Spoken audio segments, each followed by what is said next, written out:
नाज़रीन अस्सलाम वालेकुम वरहमतुल्लाहि वबरकातुहू। जैसा कि आपको मालूम है कि रमज़ान मुबारक का महीना शुरू हो गया है और हम सब लोग रोज़ा रख रहे हैं और तरावीह अदा कर रहे हैं, यानी दिनों रात अल्लाह ताला की इबादत में मशगूल। रमज़ान मुबारक का महीना हमारे और आपके सामने से धीरे धीरे रुखसत हो रहा है, जिसके ताल्लुक से हमारा और आपका परवरदिगार अल्लाह जल्ल मजदहू कुरान अजीम में इरशाद फरमाता है, या अय्युहल्लज़ीना आमनू कुतिबा अलैकुमुस्सियाम कमा कुतिबा अलल्लज़ीना मिन क़ब्लिकुम लअल्लकुम तत्तक़ून। ईमान वालो, तुम पर रोज़े फ़र्ज किए गए जैसे अगलों पर फ़र्ज हुए थे कि कहीं तुम्हें परहेजगारी मिले। कुरान अजीम के अंदर है, शहर रमज़ान अल्लज़ी उन्ज़िल फ़ीहिल कुरान व हुदल लिन्नास व बय्यिनातिन मिनल हुदा। रमज़ान का महीना जिसमें कुरान उतरा, लोगों के हिदायत और रहनुमाई और फैसला की रोशन बातें, यानी ये कुरान लोगों की हिदायत के लिए नाजिल हुआ, इसमें फैसला की रोशन बातें भी हैं। अब जरा देखें, इस आयत करीमा में रोज़ों की फर्जियत का बयान है। अब सवाल हुआ कि रोज़ा किसे कहते हैं, तो जवाब क्या है? जवाब यह है कि रोज़ा शरा में उसका नाम है कि मुसलमान खा मर्द हो या हैज़ व नफास से खाली औरत, हैज़ उसको कहते हैं जो औरतों पर माहवारी का खून मुकर्रर है, जो हर महीने आता है, उसको कहते हैं। और नफास कहते हैं वो खून जो बच्चा पैदा होने के बाद आता है, उसको निफास कहते हैं। तो औरत जो हैज़ो निफास से खाली हो, औरत सुबह सादिक से लेकर गुरूब आफ्ताब तक बनियत इबादत, खुर्दो नौश और मुजामियत तर्क करे, तो उसको रोज़ा कहते हैं। इसमें मर्द हो या औरत हो, ठीक है।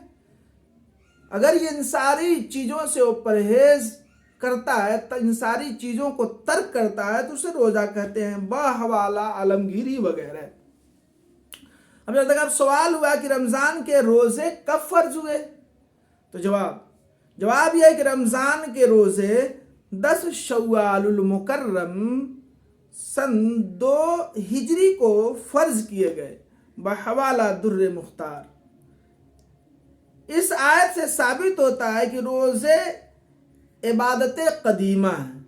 ये जो रोज़ा हम लोग रखते हैं, ये रोज़े इबादत कदीमा ज़माने आदम अलैहिस्सलाम से, जो हम सबके जद्दे अमजद हैं, उनके ज़माने से तमाम शरीयतों में फ़र्ज होते चले आए।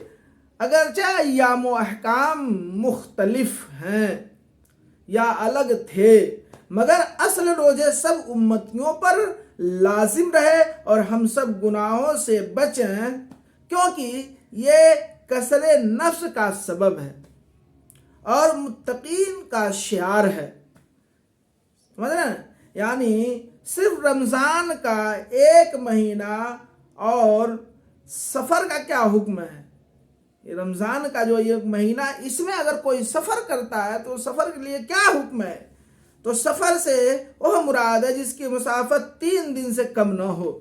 इस आयत में अल्लाह ताला ने मरीज़ और मुसाफिर को रुखसत दी है कि अगर उसको रमज़ान मुबारक में रोज़ा रखने से मर्ज़ की ज़्यादती, हलाक होने का अंदेशा हो या सफ़र में शिद्दत और तकलीफ़ हो, तो मरीज़ है सफ़र के अय्याम में अफ्तार करे, यानी वो रोज़ा छोड़ सकता है, उसके लिए रुखसत है, वो अफ्तार करे। और बजाय इसके अय्याम मनहिया, यानी जिस दिनों में रोज़ा रखना मना, उसको अय्याम मनहिया कहते हैं। अय्याम मनहिया के सिवा दोनों में उसकी कज़ा करे। अब सवाल हुआ, अय्याम मनहिया किसे कहते हैं, यानी जिस दिन में रोज़ा रखना मना है? जवाब यह है कि अय्याम मनहिया 5 दिन है। मनहिया जो होते हैं वो 5 दिन होते हैं जिसमें रोज़ा रखना जायज़ नहीं है। वो कौन 5 दिन है? तो जवाब सुनिए, 2 ईदैन, यानी ईद बकरीद और ज़िलहिज्जा की 11वीं, 12वीं, 13वीं तारीखों में, यानी इन 5 दिनों में रोज़ा रखना जायज़ नहीं है। समझ रहे हैं? मसलन مریض کو محض وہم پر روزے کا افطار جائز ہے یا نہیں، جب تک کہ دلیل اور تجربہ یا ظاہر النفس طبیب کی خبر سے اس کا غلبہ ظن حاصل نہ ہو کہ روزہ مرض طول یا زیادتی کا سبب ہوگا۔ دوسرا مسئلہ، جو بالفعل بیمار نہ ہو لیکن مسلمان طبیب یہ کہے کہ وہ روزہ رکھنے سے بیمار ہو جائے گا۔ دوسرا مسئلہ، جو بالفعل بیمار نہ ہو لیکن مسلمان طبیب یہ کہے کہ وہ روزہ رکھے گا تو بیمار ہو جائے گا، تو ایسے عالم میں وہ بھی مریض کے حکم میں ہے، یعنی جو مریض کے لیے حکم ہے وہی حکم اس کے لیے بھی ہوگا، یعنی وہ بھی افطار کرے۔ تیسرا مسئلہ، حاملہ یا دودھ پلانے والی عورت کو اگر روزہ رکھنے سے اپنی یا بچے کی جان یا اس کے بیمار ہو جانے کا اندیشہ ہو تو اس کو بھی افطار جائز ہے۔ چوتھا مسئلہ، جس مسافر نے سفر شروع کیا تو روزے کا افطار جائز ہے، مگر جس نے بعد طلوع سفر شروع کیا تو اس کو اس دن کا افطار جائز نہیں ہے، تو اس کو اس دن کا روزہ رکھنا ہوگا۔ پانچواں مسئلہ، جس بوڑھے مرد یا عورت کو پیرانہ سالی یعنی بڑھاپے، پیرانہ سالی کے ضعف یعنی کمزوری، ضعف سے روزہ رکھنے کی قدرت نہ رہے اور آئندہ قوت ہونے کی امید بھی نہ ہو تو اس کو شیخ فانی کہتے ہیں، اس کو شیخ فانی کہتے ہیں، تو اس کے لیے جائز ہے کہ وہ افطار کرے اور ہر روز کے بدلے نصف سا یعنی 175 روپے اور ایک انگوٹھی بھر گیہوں یا گیہوں کا آٹا اس سے دونے جو، یعنی گیہوں کا آٹا اور اس سے دونے جو یا اس کی قیمت بطور فدیہ دے، مگر فدیہ دینے کے بعد روزہ رکھنے کی قوت آ گئی تو روزہ اس پر واجب ہوگا اور وہ روزہ رکھے گا۔